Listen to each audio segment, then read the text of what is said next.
Right, so this week I've done quite a bit. I've added some things just for like player testing user friendliness, because I'm ready for player testing now. There's been a lot of bugs that I've been having to fix. The game still doesn't look exactly pretty, but it works. I've made it so that the AI can use ladders.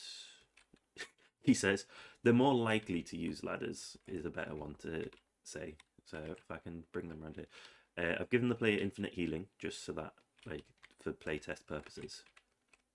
Right. Yeah, so he went through the floor, so that needs fixing a little bit.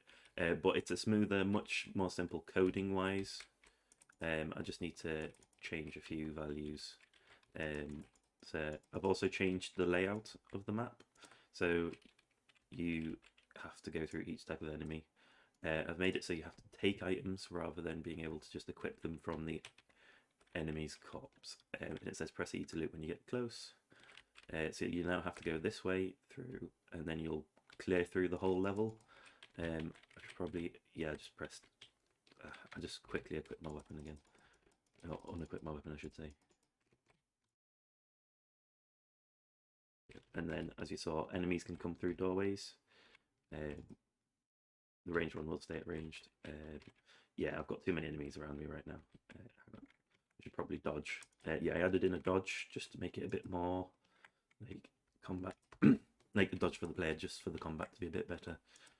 I'm fighting with my, yeah, so that's a problem that I have as well. They will use mana potions to heal, which is something I should be able to fix in the next week. It's pretty quick fix. It's just a case of I was making sure they could drink potions to heal. They'll always go away and try and use a potion to heal if they have time.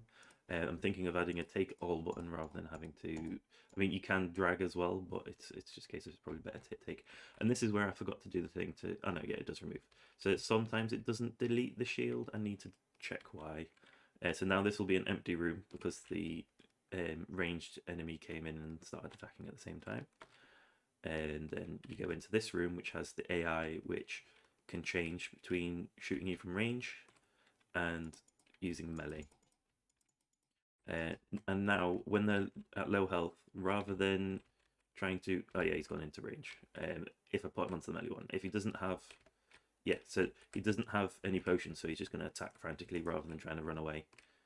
I'll take his dagger and then I'll equip the dagger. Yeah, I need to fix where that goes on the hilt as well.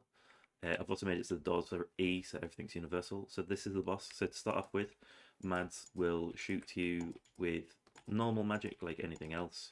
You get him below 80% health. You'll teleport away, heal, teleport back to where he was, and use new magic. And then you've obviously got to figure out how you're gonna. I mean, at the moment, you can literally just hit 2 to heal, but I'd advise, especially for playtesters, to try and challenge themselves. So I'll get it below 60%, then you'll teleport away, heal, and go into the third stage, where you'll spawn 2 different... yeah, if you time it right, you'll miss the tornadoes. But you can see each stage, the colour of his magic changes. The last stage, I think I may have actually forgot to change. Yeah, the colour stays the same, but I'll just stay away for a moment. He shoots magic bolt as well. I was tempted to make it so that it's a fan of magic bolts, but I think that's what I'll stay as for now. Then if I just quickly bash into him until his last phase, he decides, oh, magic didn't work, I'll pull out a sword. And apparently walk really slow. I don't know what's going on with the walking slow. I'll have to look into that and fix that. Apparently his behavior tree's broke. So I'll have to fix that. Oh, I know exactly what's going on with that. Yeah, so that will be fixed, but it's just a case of he uses a sword at the end.